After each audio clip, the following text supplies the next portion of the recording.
Bonjour ou bonsoir où que vous soyez. Euh, voilà, je me nomme Shérif. Shérif, pour ceux-là qui me connaissent, c'est mon nom tout court. En fait, je décidais de faire une vidéo bon, par rapport à, à ma perception sur ce qui se passe généralement dans nos pays en Afrique, mais plus particulièrement en Guinée, puisque je suis guinéen.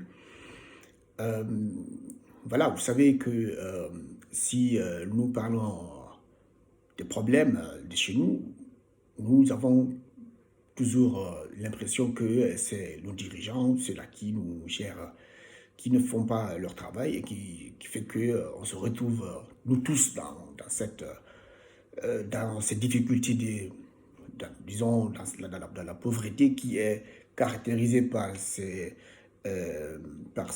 conditions de vie aussi très très difficiles. D'accord. Donc j'ai voulu un peu aussi me divaguer hein, de la façon dont je comprends. Cela ne veut pas dire que ça va être, disons, absolu. Ce que je dis, c'est la vérité et que, voilà, tout ce qui va venir comme, entre guillemets, contradiction ne serait pas aussi une autre possible ou une autre vérité possible. Voilà, ça concerne aujourd'hui, pour être plus spécifique, ça concerne euh, la façon dont nous sommes gérés, disons, la façon dont euh, la politique est vue, la politique de chez nous, quand on parle de politique, la façon dont cela est vu chez nous. Et d'abord, nous savons que quand on parle, quand on parle de développement, quand on parle de sous-développement, ça consiste à, disons, ça touche l'aisselle nationale. Hein, le développement. Parce que même les pays les plus sous-développés, on peut avoir des personnes qui vivent, en tout cas qui ont une richesse qui peut dépasser celle de certaines personnes qui vivent dans des pays développés. Donc, c'est la raison pour laquelle je dirais que le sous-développement ou bien la pauvreté dans un pays, c'est vraiment collectif, d'accord? Et qui gère les affaires collectives, ce sont les gouvernements. Disons, c'est l'État. L'État qui est représenté par des gouvernements qui peuvent être, disons, qui peuvent s'échanger selon, voilà, même si chez nous, ça ne change presque pas. Mais c'est comme ça qu'il faut comprendre la chose. Alors, puisqu'il s'agit de ce gouvernement hein, qui sont parfois qui sont installés parfois à l'issue des scrutins de vote, ou parfois même qui sont imposés, parfois d'autres, il y a de ces cas où c'est le président lui-même ou bien le gouvernement lui-même, à travers un président qui vient par forcing, disons par des coups d'État, ce qu'on appelle coups d'État chez nous, qui passe très malheureusement jusqu'à présent, et qui s'impose, et qui vient au pouvoir à l'aide de la force. Il y a toutes ces façons de venir au pouvoir. Alors, ça trouve qu'en Guinée, un pays qui a obtenu son indépendance en 1958, on a, on n'a pas, disons, on a eu bien sûr des coups d'État, par exemple Dadis en 2000, je crois en 2008, qui s'est imposé à l'aide d'un coup d'État voilà, qui n'a pas été très violent, mais il n'a pas passé par, il n'est pas passé par les urnes pour être au pouvoir. Donc ça veut dire que nous aussi, on a été frappés par ça. Mais ce n'est pas de ça qu'il s'agit, c'est de parler comment on perçoit les politiciens, la politique chez nous. Donc, je le disais, depuis 1958, on a eu le premier régime, qui s'est couturé, et aussi le deuxième régime, Lassana Conté, après Dadis qui est venu pour, je crois, 1 ou 2 ans, qu'il a été hospitalisé au Maroc après avoir reçu une balle de la part de son garde-camp, qu'on appelle Touma Diakité, voilà, et que la transition a été achevée par M. Sekouba, Sekouba. Et après ça, les élections ont été organisées en 2010. Voilà, le président actuel M. Alpha Condé, est venu au pouvoir. Il faut se dire que, de façon générale, nous avons connu ces régimes que je viens de décrire. Mais jusqu'à présent, si c'est pas peut-être se reculer, on n'avance pas parce que les problèmes sont là et vraiment, il n'y a pas presque, en tout cas de la façon dont moi je comprends, il n'y a presque pas de porte de sortie. Et je crois que cela vraiment, cela dépend de plusieurs facteurs. Généralement, d'abord, je dirais que c'est dû au fait que la population ou même d'où sortent ces dirigeants n'a pas compris jusqu'à présent qu'est-ce qu'il faut. Qu'est-ce qu'il faut? Parce que si un problème est là, le problème est toujours humain. C'est parce que les gens qui subissent ce problème n'ont pas compris qu'est-ce qu'il faut. Sinon, le problème en tant que tel n'existe pas en fait. C'est partout où il y a des humains qu'on peut trouver des problèmes. Et solution aussi, c'est aussi chez les humains qu'on peut en trouver. Donc, on n'en a pas eu. Voilà, nous sommes au 21e siècle, en 2021. Nous sommes toujours dans un pays où la pauvreté, la misère, la façon dont on peut la décrire, c'est-à-dire la misère la plus absolue, c'est ce qui est confronté les populations, nos populations, nous tous, même si certains de nous ne sont pas là, ne vivent pas là-bas actuellement, mais nous sommes tous directement ou indirectement infligés ou bien touchés par ces conditions de vie difficiles, que c'est nous-mêmes qui avons causé ça. Donc, voilà, en 2010, on a cru que, puisque le régime, bon, j'ai oublié de dire ça, parce que le régime qui a succédé, le deuxième régime, c'était militaire, Alassane Côté et même Dadis Camara, les généraux Sekouba, ce sont des militaires, mais qu'en 2010, les Guinéens ont cru que oui, cette fois-ci, peut-être ça va être la chance pour nous, je ne dis pas de sortir de façon catégorique de la pauvreté, mais que les choses qui vont nous permettre à nous développer, les jalons, autrement dit, vont être posés par ce monsieur qui est civil, qui n'a jamais rallié l'armée, qui a même passé presque tout son temps en Europe. Donc, c'était, entre guillemets, disons, l'espoir, hein, c'était lui l'espoir, à part les autres, il était vu comme un espoir. Mais nous voilà toujours retrouvés dans des situations où peut-être même on peut dire qu'avant était mieux que maintenant. Et il faudrait que nous tous nous en soyons conscients de cela, que ça n'a pas marché et que si ça n'a pas marché, comme je le disais, c'est nous tous qui en sommes responsables parce qu'on a permis que ça ne marche pas. Regardez, Alpha Condé, jusqu'à présent, qui est, je crois, il a presque 86, 87, en tout cas il avoisine les 90. Hein. C'est pas important d'abord l'âge. Mais Alpha Condé, ce monsieur qui a passé tout son temps en Europe ici, se retrouve dans un pays où le développement, où presque, disons, il n'y avait rien qui existe, mais que lui aussi qu'il soit venu et que ça soit toujours la même chose ou bien parfois même pire. On se pose, alors ça veut dire que ce n'est pas seulement les présidents en tant que lui, individu, mais c'est peut-être la perception collective, ce qu'on appelle la conscience collective, où se trouve le problème. Où on peut peut-être dire que, mais pourquoi? D'accord? Et sans si on oublie un peu les conditions difficiles et qu'on rentre un peu dans les détails, comment est-ce que nos sociétés, la Guinée, comment est-ce que nous vivons les uns aux autres, avec toutes ces divisions, avec toutes toutes ces tensions ethniques, régionales, j'en passe. Quand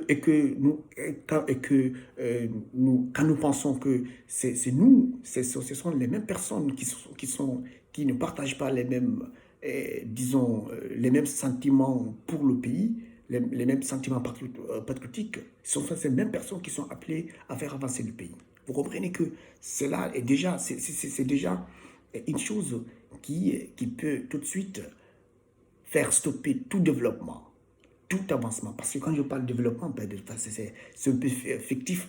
On va dire l'amélioration des conditions de vie. Mais nous n'en avons pas. Et je pense que nous pouvons maintenant, nous, en tant que citoyens, en tant que, disons, des personnes qui font partie de cette conscience collective, se poser la question pour dire que vraiment, ça n'a pas marché. Et si ça n'a pas marché, c'est nous-mêmes qui devons se poser la question pour trouver la réponse. Je me dis que si on tient compte d'abord du fait qu'il y a ce qu'on appelle cette fraction de la société qui existe entre les communautés, les ethnies en Guinée, c'est occasionné par les politiciens. C'est occasionné par les politiciens de base, depuis même le début. Le premier régime caractérisé par ça, qu'on peut même si là-bas, les circonstances étaient différentes. Mais c'est à partir de là, tout a commencé et jusqu'à présent, ça continue. Et tant que ça existe, on ne va pas aller de l'avant. On ne va pas aller de l'avant. Alors, mais vous serez étonné lorsque vous entendrez des personnes parfois qualifier M. Alpha Condé de quelqu'un qui est très, disons, qui est très chevronné en politique. Parce qu'on dit non, ouais, le monsieur quand même, il a fait un demi-siècle en politique et que voilà, il a réussi aujourd'hui à vraiment casser tous ses opposants. Il se sent libre comme un petit poisson au fond de l'océan. Il fait ce qu'il veut, comme il veut et où il veut. Il ne se sent pas être contraint en tant qu'individu d'abord, même pas en tant que président. Imaginez que vous, même si vous n'êtes pas président, que vous vous sentez libre comme un poisson dans l'eau, que personne ne vous dérange. Alors, il a réussi à faire ça. On va se dire, est-ce que c'est parce qu'il est politique? Est-ce que c'est parce qu'il est chevronné? Ou bien est-ce que c'est parce que c'est juste une personne qui a réussi vraiment son pari? Et le fait que les gens, dans la plupart des cas, d'abord, ça passe seulement sur le cas de M. Alpha Condé. Lorsque tu les entends parler de politique, ou bien qualifier des personnes, entre guillemets, politiques, tu dis que, alors ça veut dire que cette conscience collective qu'on parle, il y a quelque chose qui ne va pas. Parce qu'on pense qu'une personne qui doit être politique, voilà ce qu'il doit être. Voilà ce qu'il doit être. Donc, on oublie complètement que ça n'a rien à voir avec être un bon politique pour faire ce que, par exemple, ce que fait Alpha Condé, ou bien les présidents africains comme Alpha Condé. Et tant qu'on ne comprend pas ça, tant que nous ne comprenions pas que ça n'a rien à voir avec être intelligent, avec être chevronné ou bien approfondir les études, on ne va pas s'en sortir parce que nous allons être les mêmes personnes qui vont les acclamer parce que nous pensons qu'ils sont des idéaux ou bien qu'ils sont des personnes qui comprennent ce qu'ils font. Alors, c'est pas ça. Ok, c'est pas ça, au fond. Au fond, c'est pas ça. Donc, je vais vous parler en tout cas, selon ma compréhension, pourquoi est-ce que Alpha Condé a pu s'imposer et aujourd'hui se retrouve avec cette position très très confortable en son faveur. Je crois que C'est juste une seule chose que je peux, si je peux résumer. Ce qui l'a permis à être là où il est, c'est le fait d'être malhonnête. Quand une personne est malhonnête, surtout aussi avec les circonstances dans lesquelles vivent nos sociétés, mais vous allez faire ce que vous voulez. Il est malhonnête. Et cela n'a rien à voir avec le fait d'être un bon politicien ou quelqu'un qui est chevronné. Il connaît, s'il était un politicien, comme on le sous-entend, ça allait être autre chose. Pourquoi je le dis, c'est parce que ces jours-là, je suis tombé sur un article où vraiment on le décrit comme quelqu'un qui a réussi son pari, le fait d'être là sans avoir des opposants en face de lui. Et j'ai vu que vraiment, on pense que c'est un politicien et qu'il a réussi.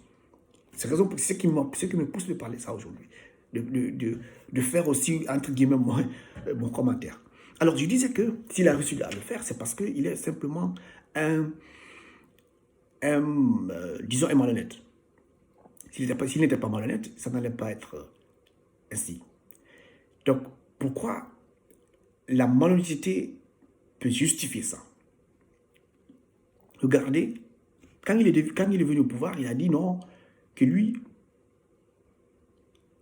après, disons, dans certaines années, il sera sans opposant. Et c'est fait. Il a réussi à manipuler. Mais c'est simple. Quand vous êtes malhonnête, c'est-à-dire que, surtout dans les conditions où nous sommes, où 90% de la population, ou des gens qui composent cette population, des personnes qui vivent dans ce pays, ne connaissent pas leurs devoirs ou leurs droits les plus bas, les plus élémentaires. Même ceux-là qui sortent de l'école. On ne parle pas même de nos parents, de nos frères et sœurs, ou bien de nos amis qui n'ont pas eu la chance d'aller à l'école. On parle même, disons, moi je peux estimer 90% des gens ne savent pas, ne connaissent pas leurs droits et leurs devoirs les plus élémentaires. Mais quand vous êtes malhonnête, c'est facile.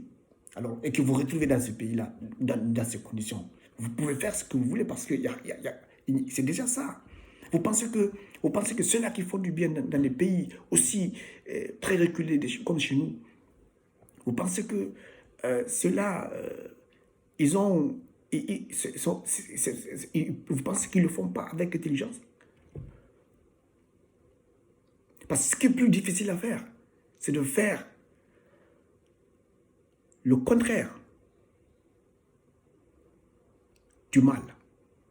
Le mal, il suffit juste d'avoir l'intention. Et l'intention est occasionnée. L'intention, elle est occasionnée par la malhonnêteté chez l'individu. Quand vous êtes une personne malhonnête, c'est fini. C'est fini. Posez-vous la question, par exemple, pourquoi dans des pays ici développés où les systèmes de sécurité ne sont pas frappés par des failles, ou presque relativement ça fonctionne normalement, et que vous vous retrouvez avec des personnes qui commettent parfois, dans des cas isolés, ou parfois des personnes qui peuvent aussi collaborer avec d'autres, et qui commettent des actes criminels aussi spectaculaires. Posez-vous la question, mais certains vous disent, oh, ils sont intelligents. Non, ce n'est pas parce qu'il est intelligent, c'est parce qu'il a été malhonnête et qu'il a décidé de faire un acte criminel. Et c'est fini, cela ne veut pas dire qu'il a été intelligent, parce que tous les autres aussi pouvaient le faire, ce qu'il a fait. Moi, si je veux, par exemple, ici, si moi j'ai l'intention de faire d'attaques comme beaucoup le font, c'est pas parce que je suis intelligent. Il suffit juste d'avoir l'intention et je peux le faire. Même si on va m'arrêter ou même si on va me tuer. C'est ça aussi qu'il faut comprendre. Alors, imaginez des personnes ici, une personne qui décide. Il y a vraiment ici dans des pays qu'on appelle développés, vraiment les services de sécurité sont vraiment en avance. Les caméras, il y a pas mal de surveillance partout, et puis on s'assure qu'il n'y ait pas de faille, mais qu'on se retrouve chaque jour ici à des attaques. C'est simple. quelqu'un qui décide, par exemple, dans un pays où il y a l'interdiction de vente d'armes, il se dit, mais il n'y a pas de problème, parce que si je ne gagne pas, si je ne gagne pas une arme, je peux m'imaginer, c'est simple. Je prends mon couteau, je m'en vais, et puis je perce les gens. On dit non, il est intelligent. C'est parce qu'il a une intention, sinon tout le monde peut le faire. C'est là qu'ils ne le font pas. C'est parce qu'ils ont été bons intentionnés. Ils n'ont pas voulu faire du mal. Mais c'est celui-là qui veut faire du mal, il va le faire. Il va le faire. Et c'est peu qu'il soit attrapé, mais il va le faire. Vous comprenez? Alors, ce qui arrive à nos dirigeants, à ces gens-là, les Alpha Condé, c'est parce qu'il veut juste il veut juste utiliser tous les moyens pour avoir ça. Mais il a réussi. Mais est-ce qu'il est intelligent? Non, il n'a pas été. Ce n'est pas être politicien dans ça. Ce n'est pas être politique. Il ne connaît rien de la politique, le monsieur. Je veux dire rien, absolument rien. Quand vous l'écoutez parler, vous sentez que ce n'est pas quelqu'un qui est fait pour la politique. Et il n'est pas aussi quelqu'un qui s'est forcé pour être un bon politicien. Mais c'est ça aussi le problème, c'est que des gens comme ça qui font des choses assez horribles et qu'on les qualifie comme des personnes qui vraiment connaissent quelque chose. On dit non, le professeur Alpha Condé, vraiment, il a réussi un politicien. Et puis, quand vous êtes avec lui, il faut faire attention, il est très politique. Parce qu'il emprisonne les gens. Donc, vraiment, ça c'était sur le cas Alpha Condé. Donc, je crois que vous avez compris ce que s'il était, par exemple, un bon politicien, ça serait quoi, par exemple? Et ça serait de dire que, écoutez, je suis maintenant le président, alors, c'est quoi je veux faire? Je veux faire en sorte que les conditions de vie de la population que je trouve dans des conditions très difficiles, qui vivent très péniblement, je vais les changer en assurant aussi la liberté des uns et des autres et qui se met à travailler sur ce chemin-là. On lui dit, oui, Topi, il est pas mal. Le gars, il connaît quelque chose, voilà, il le fait. Mais non, quelqu'un qui décide à faire du mal et qu'il le fasse et que nous le réclamions ou que nous l'acclamions, je ne vois pas ici la cohérence de son intelligence avec ce qu'il a posé comme acte. Moi qui suis là, je peux aller m'investir dans des activités illicites et illégales et avoir ce que je veux. Cela ne veut pas dire que je suis fort, c'est parce que j'ai été mal intentionné, qui est occasionné par le fait que je sois malhonnête.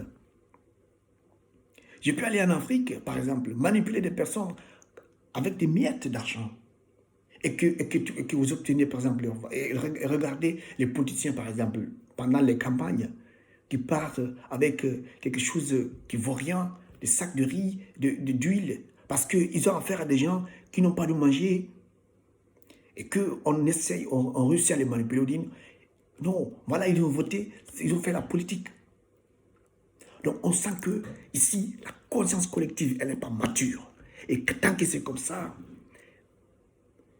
même si le président lui-même, il n'est pas mal intentionné, soit il ne va pas réussir son travail, ou bien il va aussi être mal intentionné. Donc, si j'en appelle à la maturité de la conscience collective, que nous tous, que nous sachions ce qu'il faut faire. La politique, il ne faut pas qu'on se dise quand des personnes comme Alpha Condé ou bien d'autres présidents fassent des trucs comme ça, et qu'on dit non, et qu'on dise non, voilà, c'est le président, et puis il a fait du bien. Moi, je ne trouve pas du bien dans ça. Quelqu'un qui a réussi à tordre la main de ses propositions jusqu'à ce qu'il se retrouve sans opposant. Mais écoutez, on peut pas,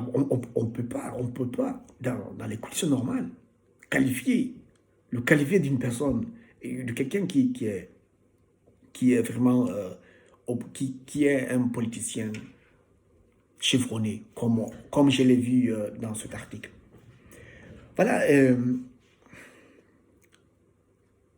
si je pense à tout ça, ça me fait dire que nous avons vraiment un long chemin.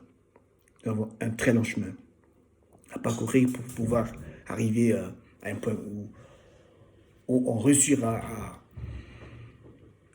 à faire comprendre d'abord les uns les uns les autres ce qu'il nous faut.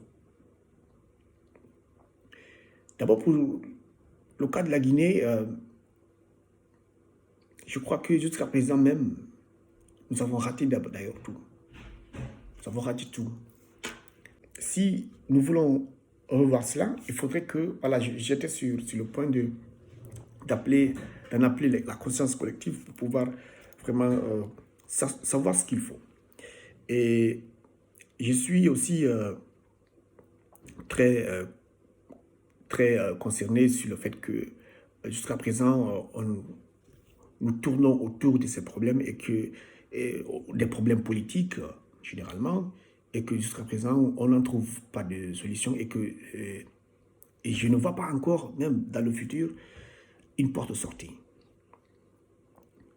Parce que je vais vous dire que, en tout cas, c'est ce que j'ai compris dans tout ça, c'est que jusqu'à présent, nous n'avons pas de politiciens, d'ailleurs. On n'a pas eu de politique, en tout cas ceux-là qui existent actuellement en Guinée. On n'a pas de partis politiques, nous n'avons pas de politiciens. Et donc, à partir du moment où on n'a pas de politiciens, on n'a pas de politique, et qu'on les laisse faire de la politique, je crois que c'est déjà où se trouve le problème. Soit on n'oblige pas seulement ceux-là qui sont là, parce que moi, c'est pas parce que j'ai des problèmes particuliers aux individus. Hein. Alpha Condé que j'ai pris comme un exemple de suite, c'est parce qu'il est le président. Mais individuellement, comme je le disais, je trouve que ce n'est pas lui seulement le problème, c'est plutôt la conscience collective, vous comprenez. Donc, c'est ça en fait. Je ne pense pas que jusqu'à présent, nous ayons des politiciens. Donc, soit, comme je le disais, soit nous imposons des principes qui feront en sorte que toute personne qui va venir, même si ce n'est pas celle-là que nous avons comme politiciens, les politiciens qui vont venir après, qu'ils fassent ce qu'un politicien doit faire, ou bien qu'ils laissent faire la politique. Parce que, pourquoi je dis que nous n'avons pas de politique jusqu'à présent? Regardez la structure des partis politiques ou bien des politiciens. Le premier critère qui m'a frappé ou qui me frappe, quand vous nommez un parti politique en Guinée, tout de suite, la première idée qui vous vient en tête, c'est une personne. Une personne qui est comme tout le monde, qui est comme vous et moi. Donc, par exemple, pour être plus concret, prenons le parti, les deux principaux partis, si vous voulez, RPG. Quand on dit RPG, actuellement, l'idée qui vous vient en tête, c'est Alpha Condé. Vous prenez UFDG. L'idée qui vous vient en tête, c'est Dalai. Donc, vous voyez, ce n'est pas des partis politiques, c'est des personnes, c'est une question d'hommes. C'est une question d'hommes. Et comme ça, les pays qui ont avancé, qui ont atteint un niveau où maintenant nous-mêmes on prend comme modèle, par exemple, pour dire que nous ne sommes pas développés, c'est parce que nous avons des pays développés, mais ces pays développés que nous voyons, ce n'est pas comme ça qu'ils sont gérés pour pouvoir arriver à un niveau où tout le monde les en veut. Non, ce n'est pas une question d'homme. Donc, nous avons une question d'homme. Il n'y a pas de la politique chez nous. Il n'y a pas de politique là-bas. Et mon téléphone est en train de changer. Donc, vous voyez, ça fait que cette rhétorique de revenir de revenir toujours sur les questions politiques qui fait et qu'on définit les partis politiques autour des personnes, ça ne nous envoie nulle part. D'accord? Et quand c'est comme ça, ça veut dire que c'est les personnes c'est les hommes qui vont être privilégiés que les principes. Et pourtant, lorsque vous prenez chez les autres, par exemple, quand on parle de la politique, c'est une question de principe. Une question de principe de base. Des principes aussi qui se reposent sur la contribution du développement socio-économique de la population. Mais chez nous, c'est le contraire. Quand vous parlez, quand vous nommez des personnes, on fait allusion tout de suite à leur parti politique. Regardez si je dis Dalai Diallo, c'est UFDG. Je dis Alpha Condé, RPG. Et ça se limite là. Donc, ce n'est pas de la politique qu'on a fait jusqu'à présent. À l'époque aussi, l'ancien parti politique très célèbre, RDA, c'était aussi la même chose. Donc, nous sommes restés sur ce cycle de perception autour de la politique qui fait qu'aujourd'hui, on se retrouve aussi avec des problèmes. Ce qui fait qu'on a des problèmes, par exemple, des problèmes ethniques ou bien des problèmes régionaux qui sont vraiment causés par ces politiciens-là. Parce que ces personnes qu'on qualifie de politiques, elles ne sont pas comme... Elles sont comme nous. Elles ont des appartenances, elles ont où ils sont nés, elles ont des familles, donc, elles ne peuvent pas se détacher de ça. Mais si on considérait la politique comme quelque chose de principe, quand je vous donne l'exemple, prenons le cas, par exemple, ici en Allemagne, quand vous parlez des partis politiques, bien sûr, dans chaque parti politique, vous avez une tête, une personne qui est là comme président du parti, ou je ne sais pas, ou bien voilà, un député ou machin. Mais quand vous prenez les partis politiques ici en Allemagne, quand vous les nommez, par exemple, quand vous me dites CSU et CDU, tout de suite, l'idée qui me vient en tête, c'est de dire que oui, voilà, c'est que ce parti politique défend. Ce que ce parti politique défend, ce serait de dire que oui, c'est un parti politique qui se repose sur des politiques libérales. C'est des politiques libérales qui consistent, c'est un parti socio-démocratique et libéral qui se repose sur des principes qui consistent à promouvoir à la fois l'économie de façon libérale, c'est-à-dire de privatiser les entreprises, à ne pas se focaliser sur, par exemple, ce que font les communistes, mais aussi de ne pas oublier le social. Vous comprenez?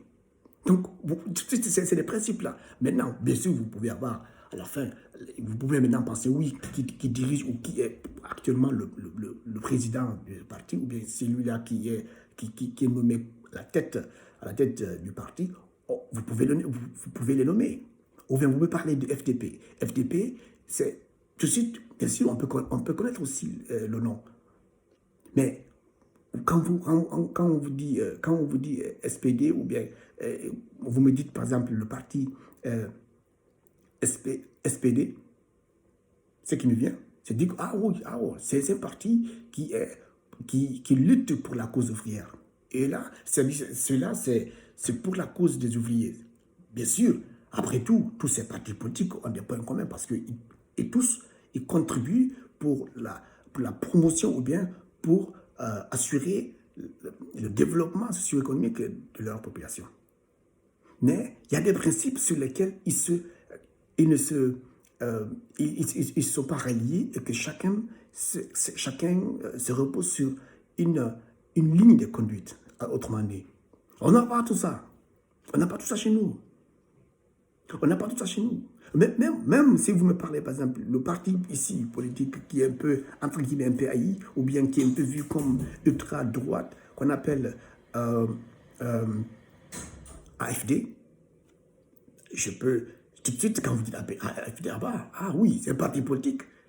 Mais conservateur, c'est des gens qui soutiennent l'identité l'identité allemande et qui pensent qu'il faut privilégier d'abord les valeurs culturelles et identitaires de l'Allemagne que les autres. Ils se reposent sur des principes, des valeurs conservatives.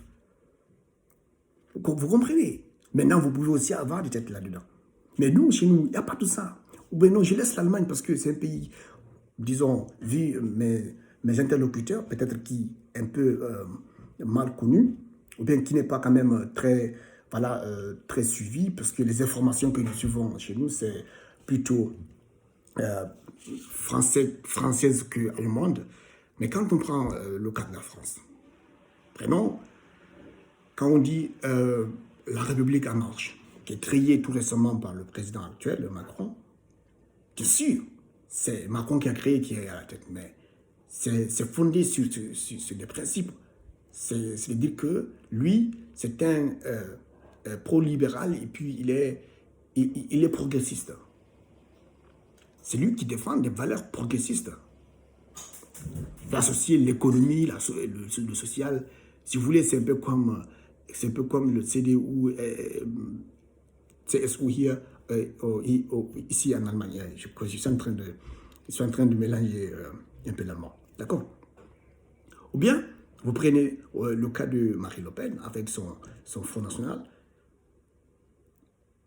Oh, vous pouvez ne pas aimer Le Pen parce que, bien sûr, là, elle a duré sur le parti, mais c'est un parti qui se repose aussi sur des valeurs et principes conservateurs.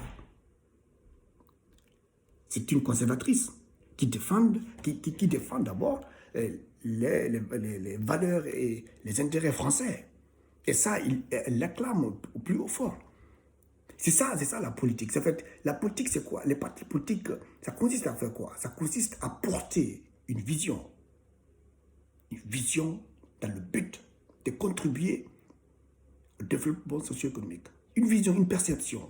C'est que vous êtes là, vous dites, OK, pour contribuer au développement socio-économique du pays, moi je pense que voilà la voie, moi je pense que cette voie-là va nous amener là. Alors, vous faites, si vous voulez, vous faites en sorte que votre parti vraiment soit autour de ça. Et que ces principes que vous défendez priment sur les gens qui vont se succéder. Qui vont se succéder sur le parti en question. Mais non, ici, c'est pas ça.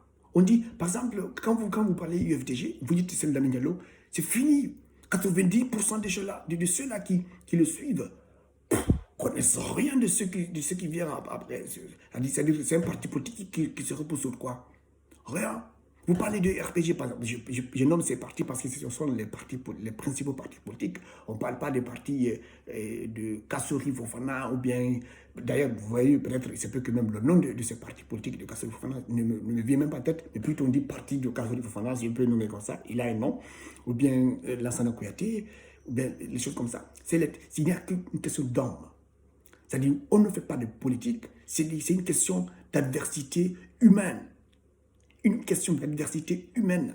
Et c'est sauvage ce qui se passe. C'est la raison pour laquelle ils sont prêts à faire confronter les gens, des communautés, pour exister. Et ça, nous savons que c'est humain. C'est comme ça l'être humain. C'est comme ça l'être humain. C'est pas seulement nous les Noirs, même les Blancs sont comme ça. C'est la raison pour laquelle eux, puisqu'ils savent que tout être humain est cruel, il faut privilégier les principes sur les hommes. Les hommes sont cruels. C'est comme ça nous sommes. Alors, il faut établir des principes sur lesquels doivent se reposer les partis politiques, en tout cas tout ce qui concerne la cause publique ou bien la cause collective. C'est ce qu'il faut nous faire. C'est ce qu'il nous faut faire. Vous comprenez? Et c'est d'ailleurs, quand vous regardez au fond, vous trouverez que nous en sommes vraiment très très éloignés de cela. À tel point que on ne pense même pas que c'est le problème. Vous comprenez un peu?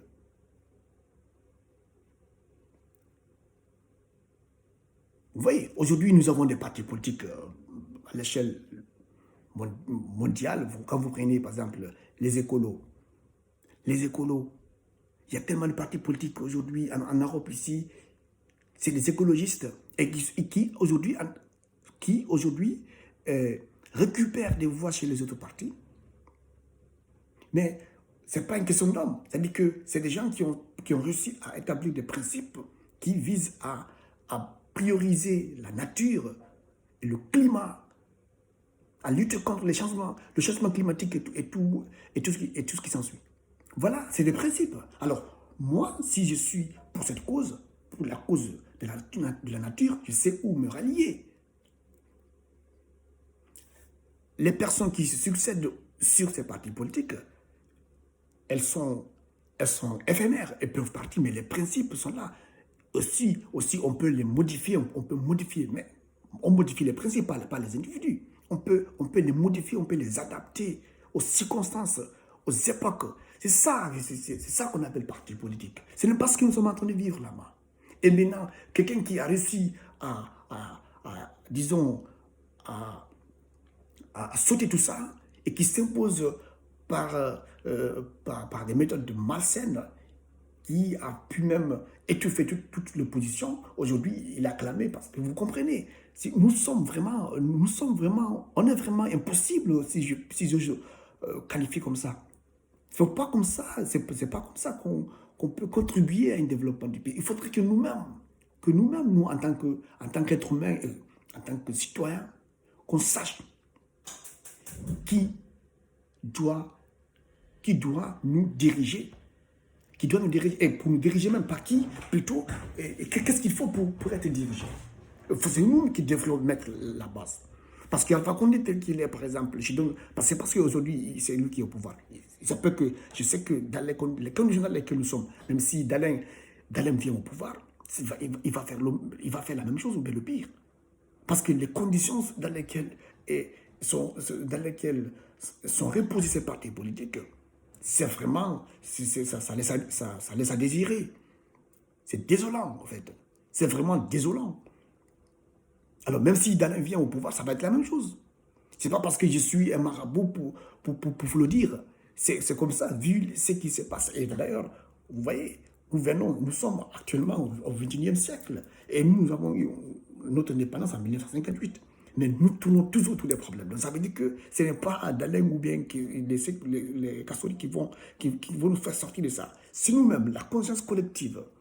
Nous devons vraiment se remettre en cause. Je sais que ça va être l'idéal, mais si au moins on obtient une très forte majorité sur ce talent, je crois que les problèmes seront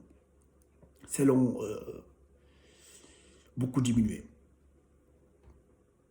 Parce que si nous arrivons à ce niveau, par exemple, moi je pensais, pour parler d'une solution, ou l'une des solutions, une option de solution, je pense qu'on peut par exemple, puisque je vous l'ai dit, comme je vous ai décrit ici, on n'a pas de parti politique, nous ne faisons pas de la politique, on peut se remettre en cause, dire que, alors, ça n'a pas marché jusqu'à présent, parce que il ne s'agit même pas de dire que qu'est-ce qui a marché. Rien n'a marché jusqu'à présent. C'est parce que si quelque chose avait marché, on allait vraiment sentir ça sans qu'il y ait, sans qu'on l'entende de la part des personnes qui ont des positions. On pouvait nous-mêmes le sentir. Mais c'est parce que rien n'a marché jusqu'à présent, ce qui fait qu'on se retrouve ici. Alors qu'on se remette, nous aussi, qu'on se remette en cause, qu'on se remette en question et que nous cherchons à changer vraiment de façon systématique ce que nous avons fait jusqu'à présent en ce qui concerne la politique. Par exemple, on peut faire l'option américaine, à l'américain. Au lieu que ce soit ce multipartisme ou bien pluralisme politique, qu'on fasse le dualisme. Qu'il n'y ait que deux partis politiques. Et ces partis politiques, ça ne va pas être des personnes, comme je le disais, des individus qui sont comme vous et moi, qui vont venir, voilà, et moi j'ai créé mon parti X, l'autre Y, c'est fini. Non. Qu'on fasse en sorte que ça soit même institutionnalisé. Qu'on institutionnalise les partis politiques. Qu'on les réglemente. Quand je dis on, que les lois, à ce moment, interfèrent. Qu'on décrive des principes de base, des principes qui peuvent se reposer sur deux axes différents, mais qui contribuent aussi, peut-être on peut faire genre progressiste ou bien progressiste et nationaliste, ou bien démocrate, je ne sais pas comme les Américains par exemple font, on dit républicain démocratique, c'est-à-dire ceux-là qui obtiennent pour nous, on peut par exemple faire en sorte que ce soit genre les gens qui optent pour, disons, des principes qui ne sont pas des gens, mais des principes qui optent pour la conservation, disons, pour des principes qui se basent sur des politiques conservatrices, être des nationalistes par exemple, ou bien d'autres qui vont, ou bien d'autres principes qui vont se reposer sur des valeurs qui vont disons, le mondialisme, voilà, la démocratie, en tout cas, que nous ayons deux principes. Deux principes. En tout cas, disons, quand je dis deux principes, mais plutôt deux partis politiques autour desquels vont se rallier les personnes. Des personnes maintenant qui sont comme vous et moi. Enfin, par exemple, si moi je veux faire la politique dans ce cas, je vais voir, ok, je suis quelqu'un qui veut faire la politique. Alors, qu'est-ce qu'il me faut? Alors, je dois d'abord chercher à savoir quelles sont les valeurs que moi j'adhère. Quels sont les principes que je soutiens. Je suis quelqu'un de quel bord? Alors, j'arrive d'abord, je dois d'abord définir cela. Et maintenant, regardez les deux partis politiques qui sont institutionnalisés et réglementés par la Constitution et peut-être, je ne sais pas, pas par la Constitution, mais par quand je dis Constitution, ça peut être genre une institution qui va se charger seulement pour la réglementation et l'organisation de mettre de l'ordre mettre de l'ordre dans la politique. Alors, maintenant, moi qui veux faire la politique, je peux regarder ça et voir ce qui est conforme à mes principes. Et maintenant, je peux me rallier autour de ça, faire campagne. Vous pouvez vous retrouver dans ce cas.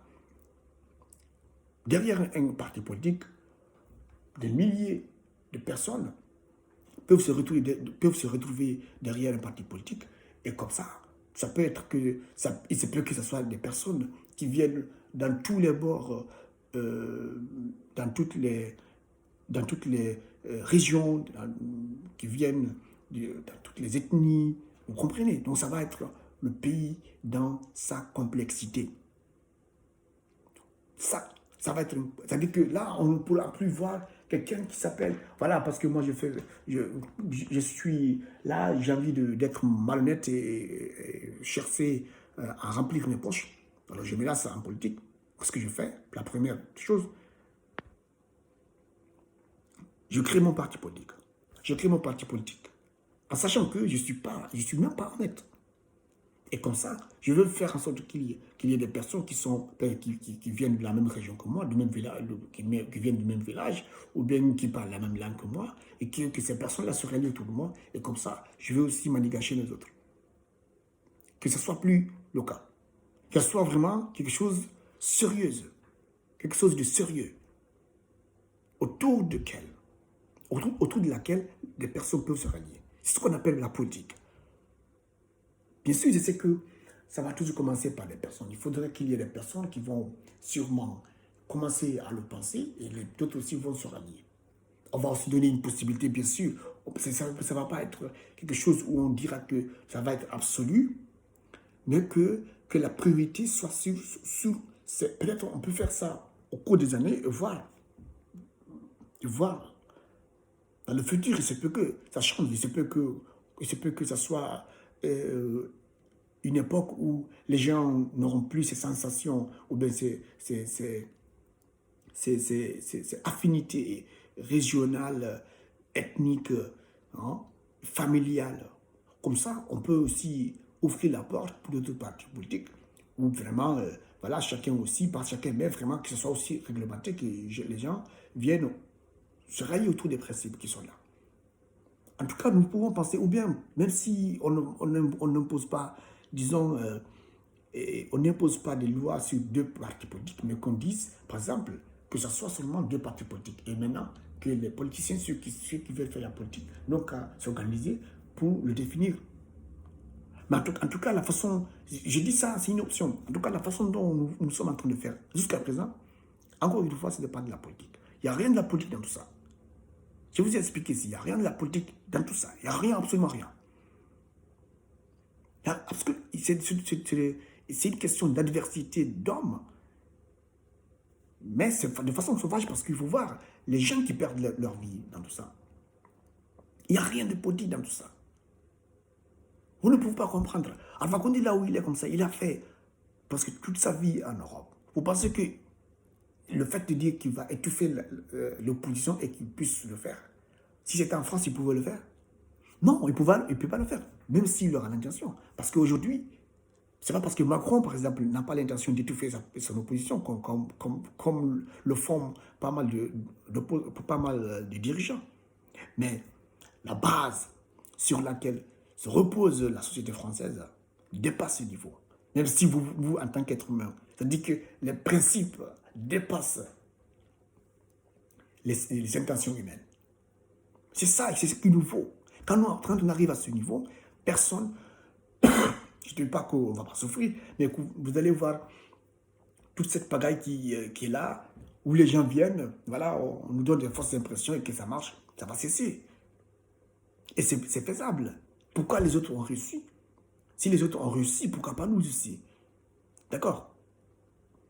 Donc, c'est vraiment, cette vidéo, ça consiste juste à faire en sorte, qu'il y ait une prise de conscience que chacun de nous puisse en penser et tirer des leçons sur ce que nous avons vécu jusqu'à présent. Pas seulement nous, mais aussi nos parents.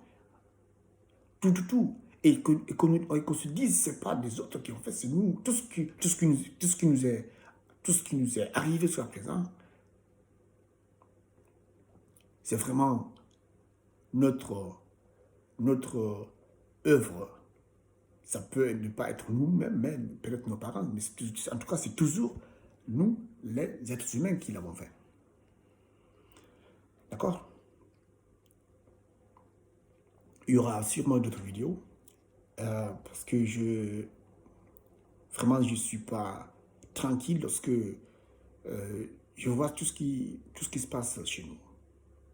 Je ne suis pas actuellement là-bas, je ne vis pas actuellement en Guinée, et je sais que je ne vais pas finir à l'étranger, et même si je reste ici longtemps, ou bien quelque part ailleurs, qui hors de la Guinée, ma famille, mes parents, et mes amis, mes connaissances d'enfance, c'est là-bas où j'ai grandi.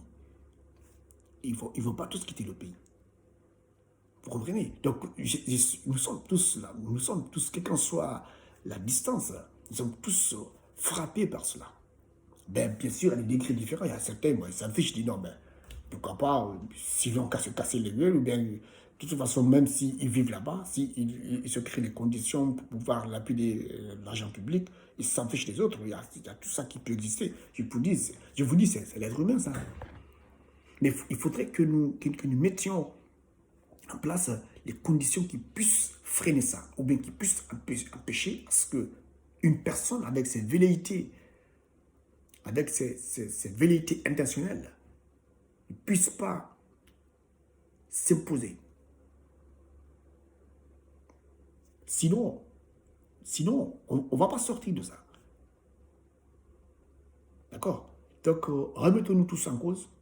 Il faudrait que nous tous, moi, quand je pense à ce qui nous arrive, ou ce qui nous est arrivé depuis le début jusqu'à présent, en tant qu'Africain, plus général, mais plus particulièrement en tant que Guinéen, je me dis que nous ne méritons pas de continuer à ça, de continuer à rester dans ça. C'est ce qui fait que, franchement, je me suis décidé moi, en tout cas, en tant qu'individu, de me remettre en cause, d'influencer beaucoup ma perception que la société m'a imposée, pour pouvoir voir peut-être de façon individuelle certains trous où certains n'ont pas vu, que certains n'ont pas vu. D'accord? Et tout ça, ça consiste vraiment à dire que c'est parce que je pense à la cause collective. C'est pas seulement à ma cause, au fait. Quand je dis à moi, c'est pas seulement à moi ou bien à ma famille. Parce que je sais que ma famille et moi, ou bien les autres, mes connaissances, nous dépendons de ce bonheur collectif. Quand on parle d'une personne heureuse, ça peut être individuel, mais le bonheur, la prospérité, le développement, il est toujours collectif. C'est toujours collectif. C'est l'engagement collectif. C'est le combat collectif qui peut contribuer à ce que le bonheur collectif aussi soit obtenu.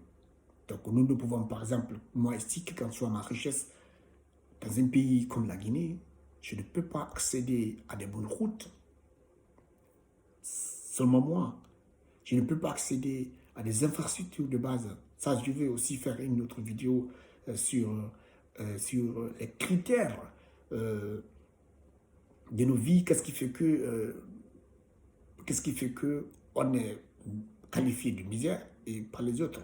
Parce que moi, j'ai vraiment pris le temps d'observer, d'observer, de détecter la différence. Et j'ai compris que, franchement, c'est quelque chose qui est réel. C'est pas seulement subjectif quand vous parlez de sous-développement ou de développement. Ça existe parce que ça existe. On peut le sentir on peut le sentir par le fait que vous vivez dans un pays où, par exemple, vous n'avez pas accès à certaines choses dont chez les autres, ils n'en passent pas.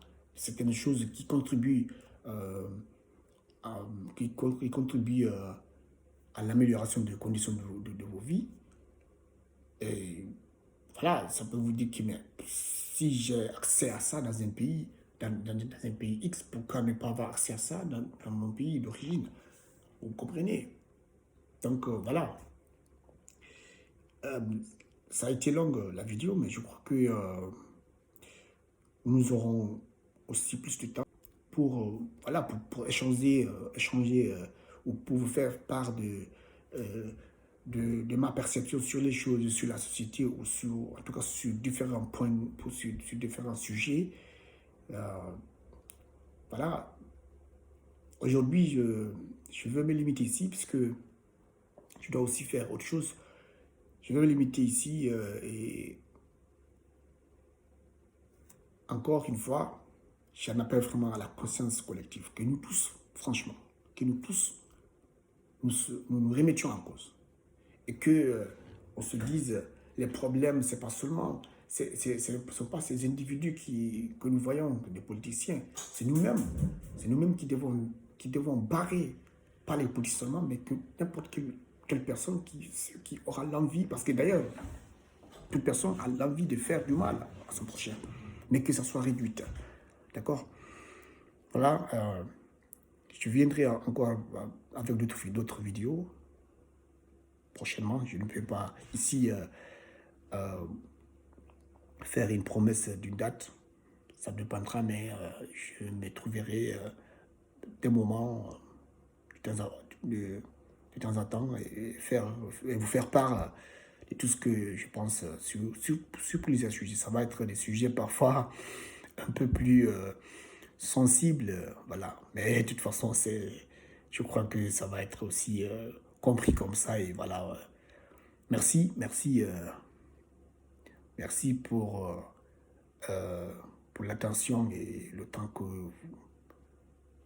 vous allez m'accorder parce que je suis en train d'enregistrer la vidéo. Donc, le temps qu'on m'accordera pour suivre, pour regarder la vidéo, peut-être jusqu'à la fin.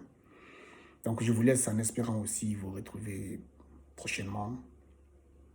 Passez une très bonne journée où que vous soyez. À très bientôt.